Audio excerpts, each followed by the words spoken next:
बजरंग दल का शौर्य प्रशिक्षण किसी कमांडो की ट्रेनिंग से कम नहीं होता है। अवध प्रांत की 25 जिलों की 193 कार्यकर्ताओं ने 7 दिवसीय प्रशिक्षण लिया। इस प्रशिक्षण में 15 से 35 वर्ष की युवा भाग लेते हैं। बजरंग दल प्रतिवर्ष मई और जून के महीने में अलग अलग प्रांतों में ये प्रशिक्षण आयोजित कराता है। जानते हैं कैसे होता है बजरंग दल का शौर्य प्रशिक्षण।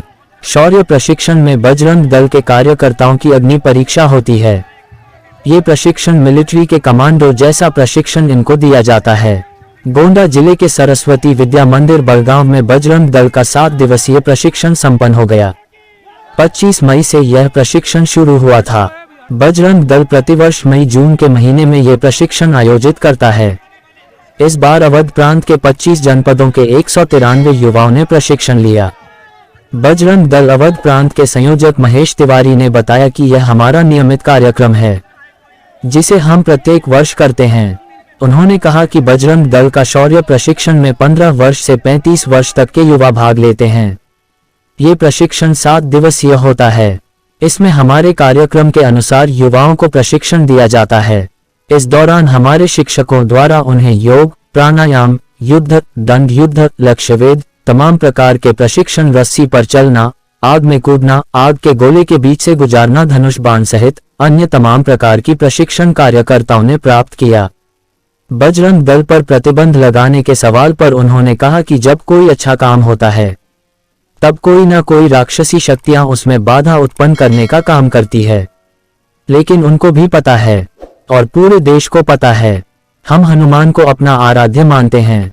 सेवा और सुरक्षा हमारा ध्येयवाक्य है। कहीं भी गौ हत्या होती है सबसे पहले बजरंग दल वहां खड़ा होता है। आतंकवादी चुनौती देते हैं, हम उस चुनौती को स्वीकार करते हैं। कोरोना काल में हमारे कार्यकर्ताओं ने बढ़ चढ़कर प्रतिभाग किया है। एक सवाल के जवाब में उन्होंने कहा कि इस राष्ट्रभक्त संगठन पर किसी की हिम्मत नहीं है कि 1 मिनट भी इस पर प्रतिबंध लगा दे। बजरंग दल के प्रांतीय संयोजक ने पत्रकारों के एक सवाल के जवाब में कहा कि कांग्रेस भले ही चुनावी घोषणा पत्र जारी करती हो, लेकिन आम जनता को पता है कि राज्य सरकार किसी भी संगठन पर प्रतिबंध नहीं लगा सकती है। वह जीते हैं तो मुख्यमंत्री बन गए। उन्होंने दावा किया कि इसका मतलब है कि कांग्रेस अपने घोषणा पत्र में झूठा वादा करती है। उन्होंने कहा कि मैं उन्हें चुनौती देता हूं, अब तो वहां उनकी सरकार भी बन गई है, वह प्रतिबंध लगाकर दिखाएं। जी, परिचय। मेरा नाम महेश तिवारी है। मैं बजरंग दल अवध प्रांत का प्रांत संयोजक हूँ। कैसा कार्यक्रम था? ये हमारा नियमित कार्यक्रम है जो हम हर वर्ष करते हैं। बजरंग दल का शौर्य प्रशिक्षण वर्ग जो अवध प्रांत का अपना 25 जिला है, उसका हम प्रत्येक वर्ष मई जून के महीने में लगाते हैं। इसमें 15 से 35 वर्ष आयु के युवा आते हैं और विभिन्न प्रकार के हमारे तय कार्यक्रम के अंतर्गत प्रशिक्षण प्राप्त करते हैं। 7 दिन के प्रशिक्षण में हमारे अवध प्रांत के 25 जनपदों से 193 कार्यकर्ता आए। उन्होंने 25 मई की शाम से आज तक प्रशिक्षण किया, जिसमें हमारे शिक्षकों ने उन्हें योग, प्राणायाम, नियुद्ध, दंड युद्ध, लक्ष्य भेद, तमाम प्रकार की बाधाएं, बंकर में घुसना, रस्से पर चलना, आग में कूदना, रिंग पार करना, धनुष बाण, गुलाटी, तमाम प्रकार के प्रशिक्षण को हमारे कार्यकर्ताओं ने प्राप्त किया। कहाँ पर था ये कार्यक्रम? यह कार्यक्रम गोंडा जनपद के सरस्वती विद्या मंदिर बड़गांव में 7 दिन से चल रहा था। कार्यक्रम हर वर्ष अलग अलग जिलों में लगता है या एक ही जिले? पूरे प्रांत के अलग अलग जिलों में यह कार्यक्रम नियमित रूप से चलता है। इस वर्ष गोंडा में जी, यहाँ अवध प्रांत के 25 जिले थे। कितने लोग? 25 जिले के 193 कार्यकर्ता यहाँ पर उपस्थित हैं। जैसे कि कुछ राज्यों में बजरंग दल को बैन करने की बात कही गई, आने वाले इलेक्शन में हुआ, जो अभी इलेक्शन हुआ उसमें हुआ, ऐसा में कैसे बजरंग दल को आप अंतर्राष्ट्रीय स्तर तक पहुँचाएंगे? देखिए, जब भी अच्छे कार्य होते हैं तो राक्षसी प्रवृत्ति की शक्तियाँ अपना कोई ना कोई कार्य प्रारंभ करके बाधा उत्पन्न करने का प्रयास करती हैं, लेकिन उनको भी पता है और संपूर्ण देश को पता है, यतो धर्मस् ततो जयः। हम भगवान हनुमान को अपना आराध्य मानते हैं। सेवा सुरक्षा हमारा ध्येय वाक्य है। कहीं भी गौ हत्या होती है, सर्वप्रथम बजरंग दल खड़ा होता है। कहीं भी आतंकी चुनौती देते हैं कि हम बूढ़ा अमरनाथ में लोगों को नहीं आने देंगे, बजरंग दल चुनौती को स्वीकार करता है और हम वहाँ पर निर्बाध रूप से यात्रा संपन्न कराते हैं। कहीं भी कोरोना की घटना होती है, कोरोना काल का समय था, हमारे कार्यकर्ताओं ने भोजन, जलपान, चिकित्सा, विभिन्न प्रकार की सेवा अपनी जान की परवाह ना करते हुए किया।